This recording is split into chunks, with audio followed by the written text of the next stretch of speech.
One thing I just want to say to you two and to ASPA in general is it really is a privilege. I mean, this was the last thing we were expecting, and it is a team award. The knowledge that was shared in those forums, the contributions from the academic partners, the studies that have been presented to us and shared with us, the willingness of our state agency partners to just come forth and share what they've been able to accomplish, what they went through.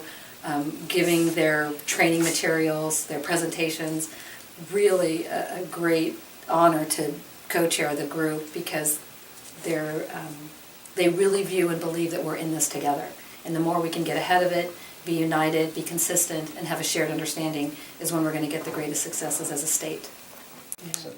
And we owe a lot to Little Hoover. I mean, they've been very, very strong supporters. We've had great support from the governor's office, Department of Finance, the legislature. Really, everyone's asking the right questions, and it's about how we take all of that information and apply it and sustain it in our organizations. That's going to be what gets the state of California to the next level, which is going to be, it's pretty exciting to be a part of.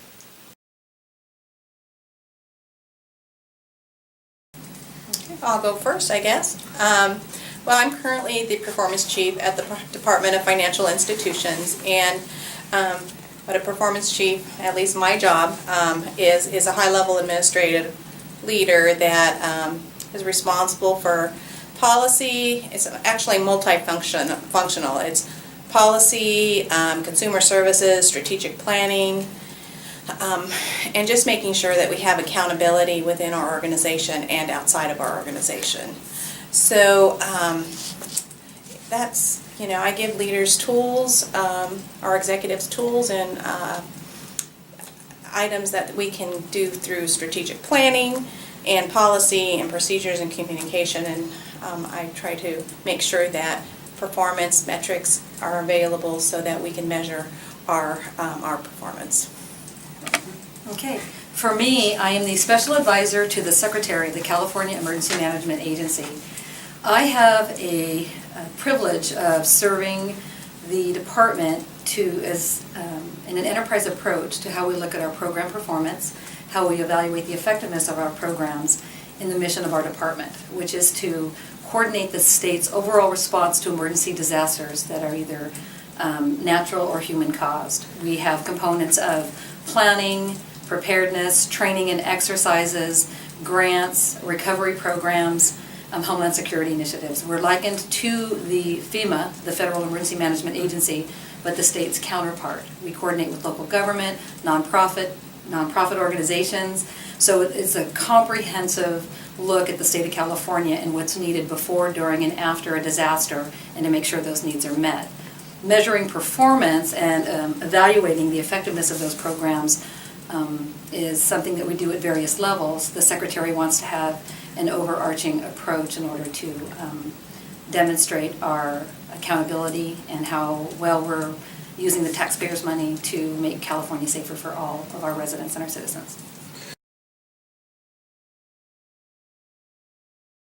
The Performance Management Council is a group of voluntary organizations, state agencies, educational institutions who come together with backgrounds of strategic planning and performance measures.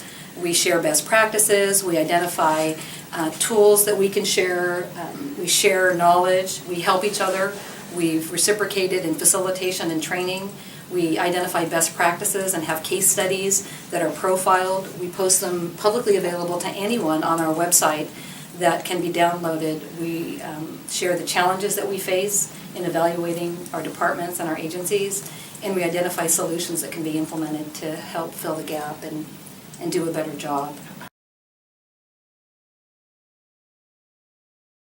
Currently, we probably have over, I should have looked at that before we left, but about 30. 35. 35 was, I think, our last, and it grows. We have over 150 members.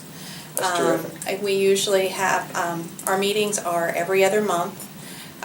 We have had usually about 40 attendees at every meeting.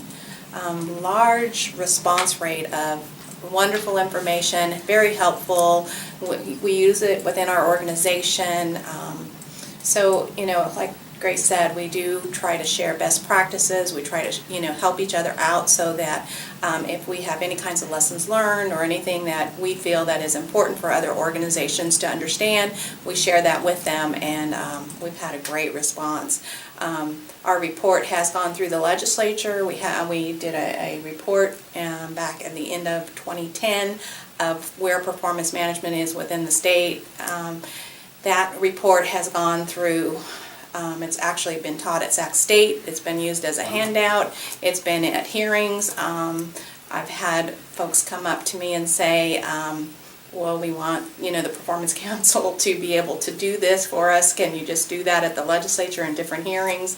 And we said, well, we're a voluntary group. We're not, we're all trying to just share information and make sure that we just can have the state run better and share that information.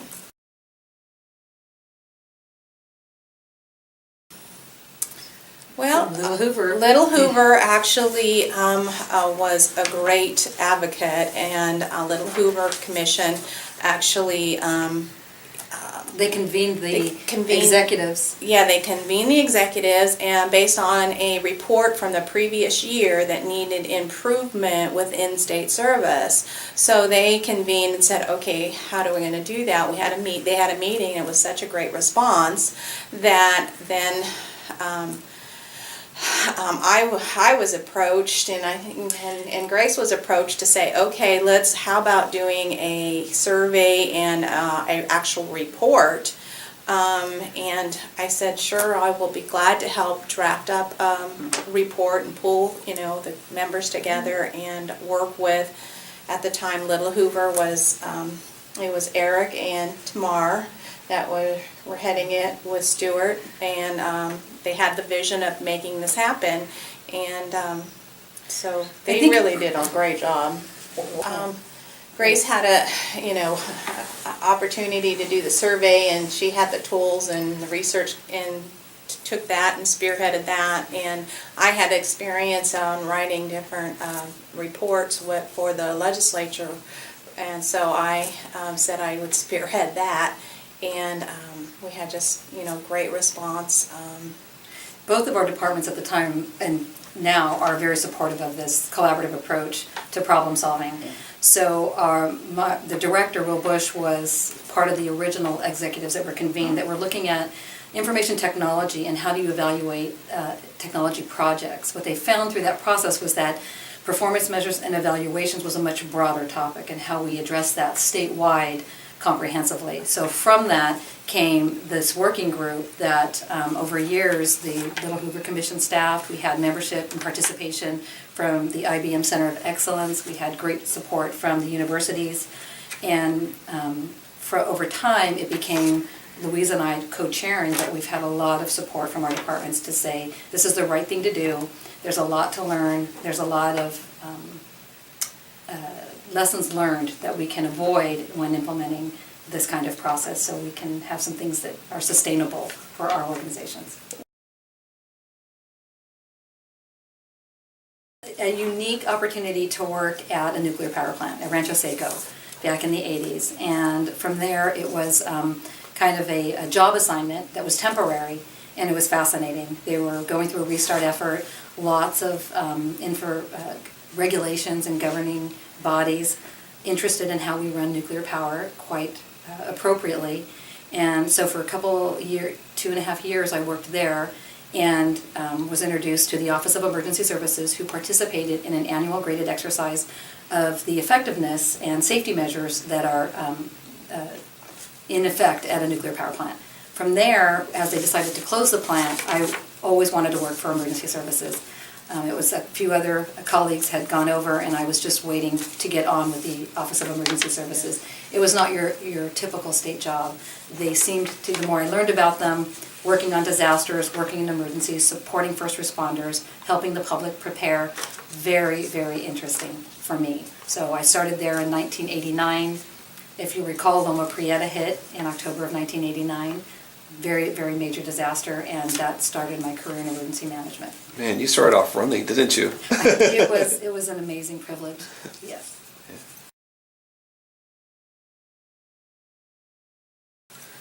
Well, I I started several years ago. I've been in state service for over 30 years.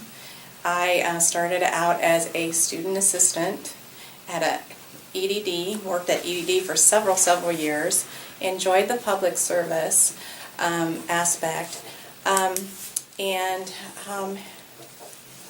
was actually then was asked to be on an automation project from the program area, and I loved automation. I loved process reengineering. I just really enjoyed making sure processes were efficient and effective, and I loved that. So I went into IT and worked in IT for several years. Left and went to private industry. I owned my own business, and worked in private for a while, more in a retail area. And then I had an opportunity to go into consulting and doing consulting for KPMG. But I still was drawn to the public sector, and I was asked to come back, and I actually worked at Department of Finance for several years, was part of Do It. Unfortunately, Do It did sunset, and then we went on to Department of Finance. And after several years at finance and getting a great experience, I then landed at Department of Financial Institutions, and have had multiple jobs and activities that I worked at with Department of Financial Institution, and now with GRP2 we are combining, and we are going to be considered the Department of Business Oversight. So we're looking very forward to streamlining and having the efficiencies from the two departments going together. Absolutely. I try to look at what makes good business sense, and the business definitely gave me a great opportunity to understand and look at that perspective, and then looking at it. So always when I go into my jobs and whatever functions that I might be doing, I always try to look at it, let's be the most efficient and effective way we can do that. Let's look at our processes and do that. So I think it definitely helped.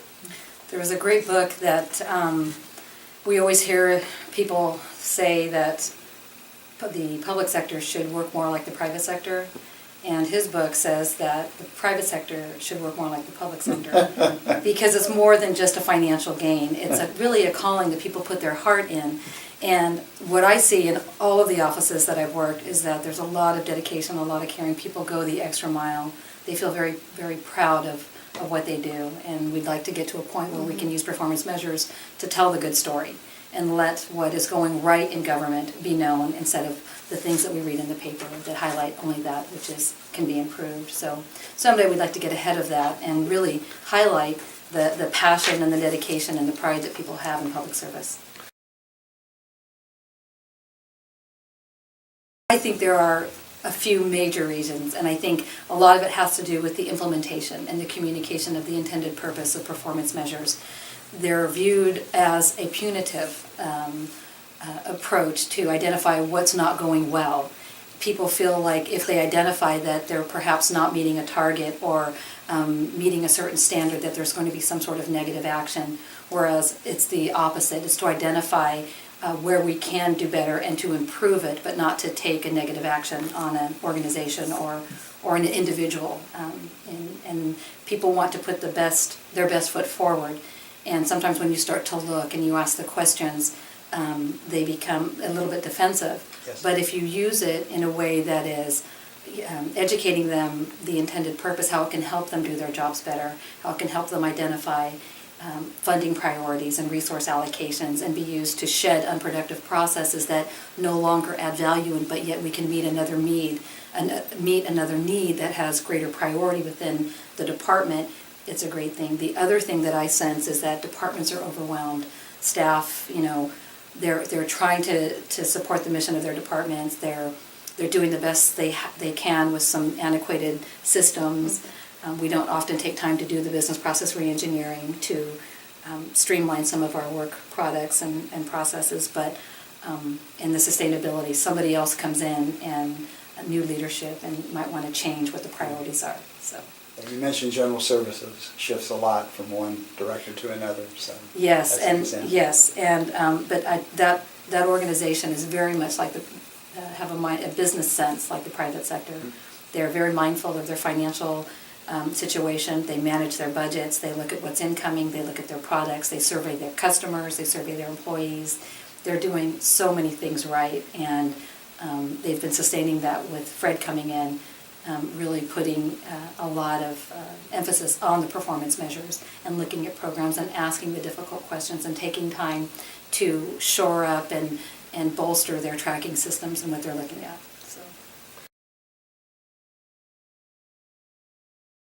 For me, again, it's just feeling that you have an accomplishment and that you are working toward a goal and something that is the mission of whatever is that department is looking at. I am passionate because I view it in that it's the process for strategic planning and performance measures are great venues to bring about collaboration, to not only identify the technical aspects of your organization, your outputs, your targets, your standards, but it's a process that if done right can unite your department, bring about collaboration from various divisions that may not see their interdependencies or recognize that or appreciate that. It's a way to identify with an organization's mission and let everyone in that organization see how they contribute to that mission and the critical role that they play, whether they're in human resources, accounting, or program, wherever they come from, they're all united in a common purpose to a set of common goals, and they can feel good about that. And when you can measure that and you can see that they appreciate that, it starts the conversations, it starts the discussions, it starts the unity, which I think is very important and critical to department success.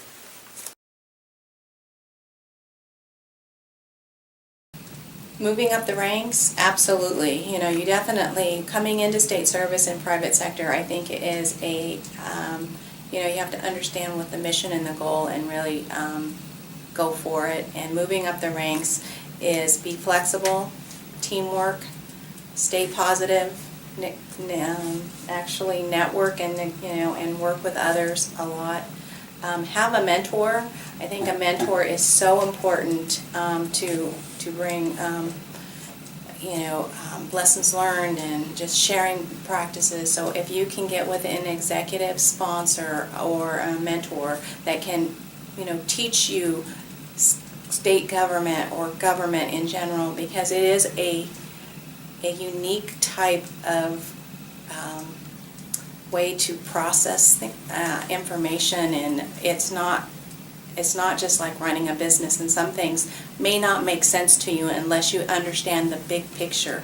So they have, by having an executive sponsor to share with you what that big picture is and to give you the experience that will allow you to have lessons learned and make mistakes and move forward. Because I think by making mistakes, you learn from them, and it's okay to make mistakes.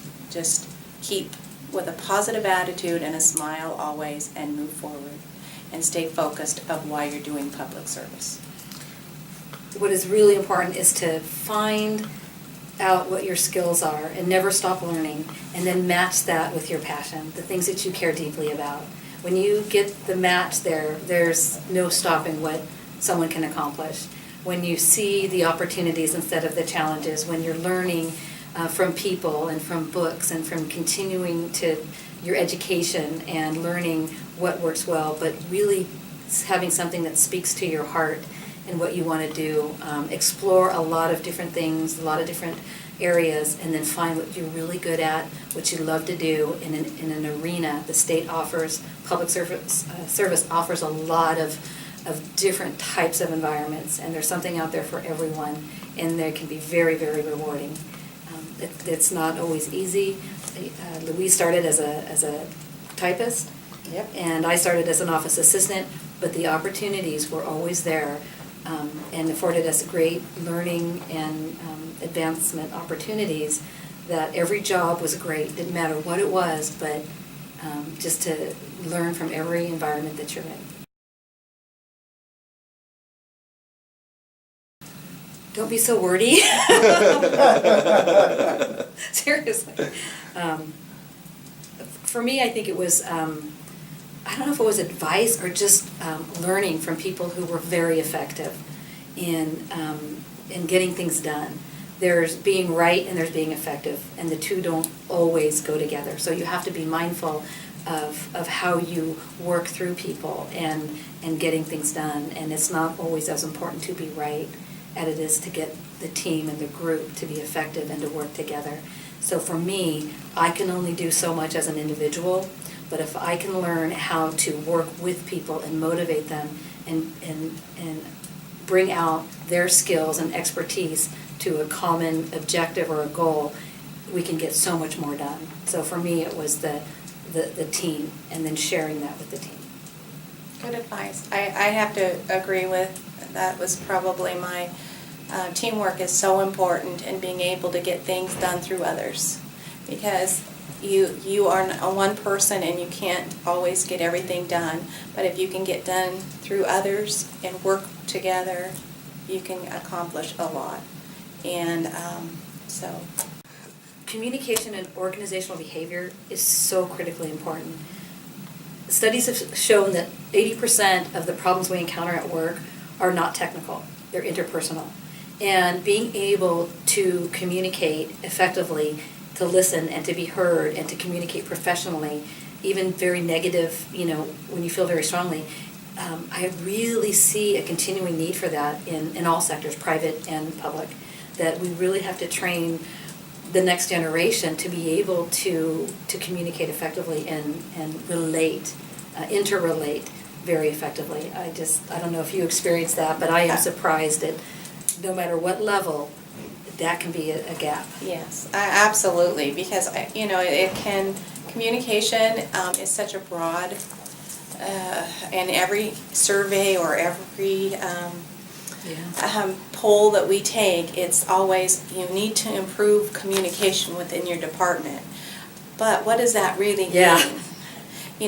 Most departments feel they're communicating and put so much information out, but is it the right information? Is it the right timing?